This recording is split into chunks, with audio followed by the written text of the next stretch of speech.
All right, so today we're going to look at writing the equations of the slope-intercept from 2 points.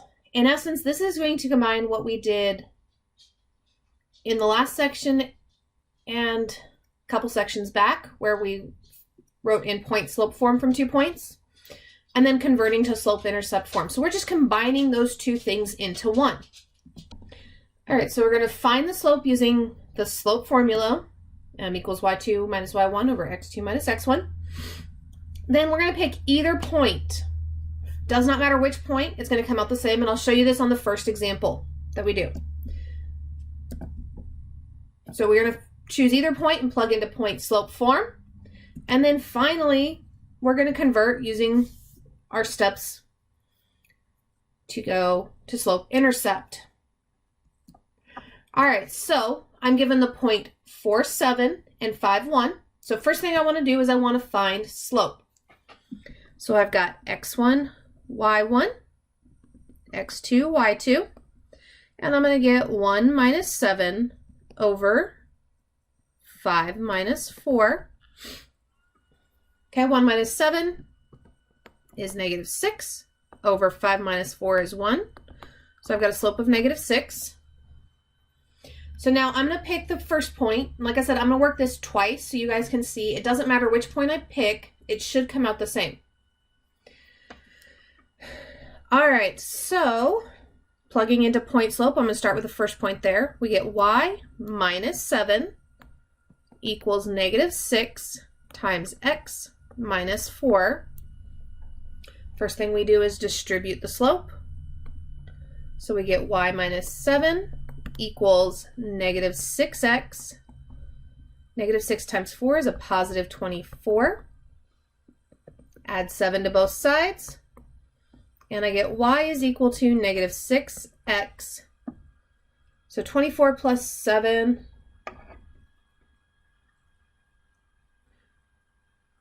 is 31. Okay. So I'm going to work this out with the second point.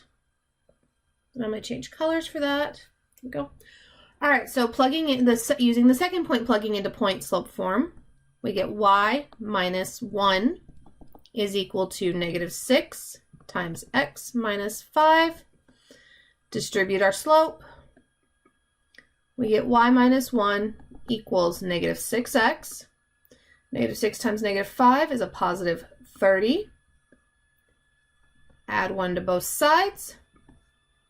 And I get y is equal to negative 6x plus 31. So notice once I convert, I get the same line in slope-intercept form. So it does not matter which point I use, it will work the same. That's why both points still give us the same line. All right, so that's the only one I'm doing both. From now on, I'm just going to use the first point.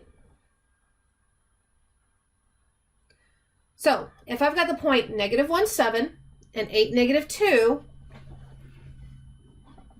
we're going to write our slope-intercept form.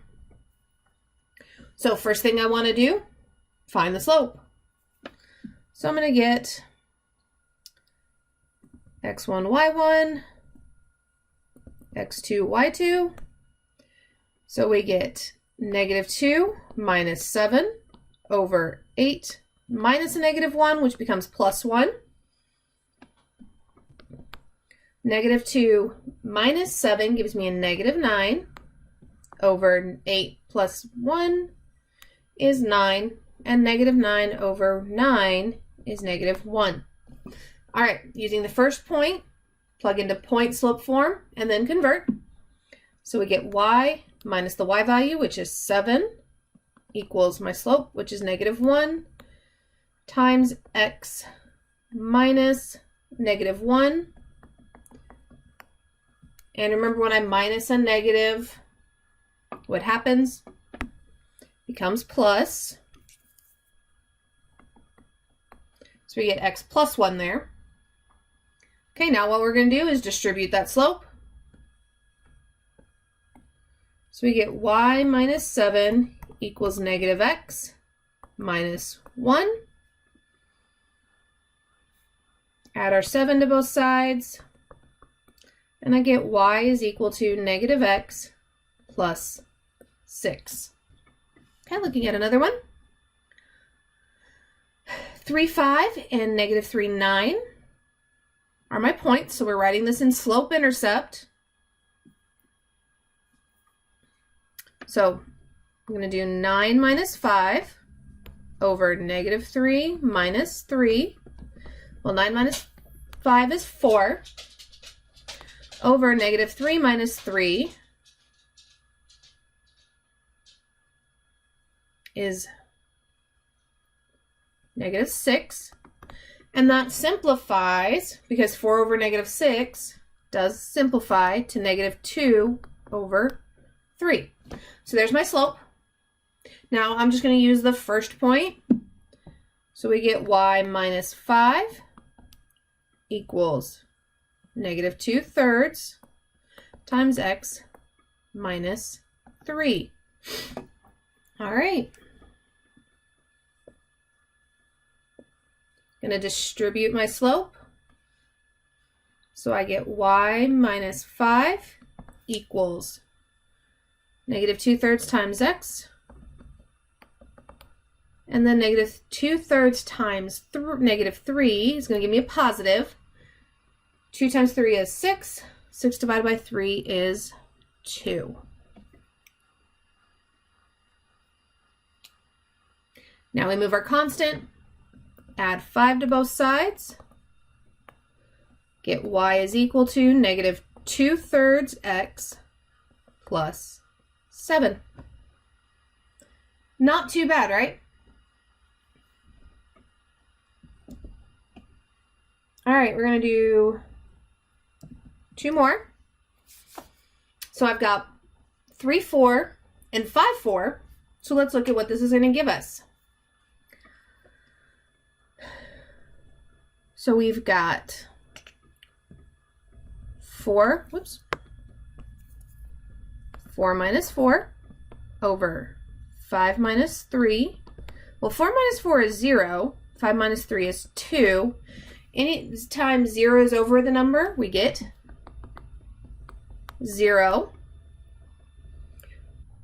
So this is a horizontal line. So my equation is going to be y equals the y value.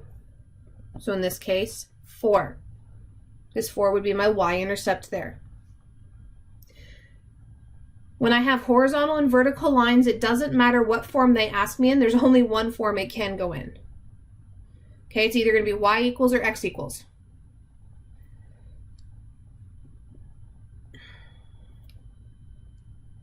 All right, let's look at our last one here. I've got 3, negative 4, and 3, negative 2. So finding my slope. So we're going to do negative 2 minus a negative 4, which becomes plus 4, over 3 minus 3. Well, negative 2 plus 4 is 2, over 3 minus 3 is 0. Anytime we have 0 in the bottom, it is what? Undefined. Okay, and undefined equations have, or undefined are a vertical line, right? So our equation is going to be x equals. It's going to be x equals the x value. So in this case, 3. So anytime I have vertical and horizontal lines, they go straight to x equals or y equals. We don't have to plug into point slope form. We can, and it could simplify out for the 0 slope. Undefined, you're just going to have to remember it is always x equals. All right. So we covered combining steps from putting into point slope from 2 points and converting to slope intercept.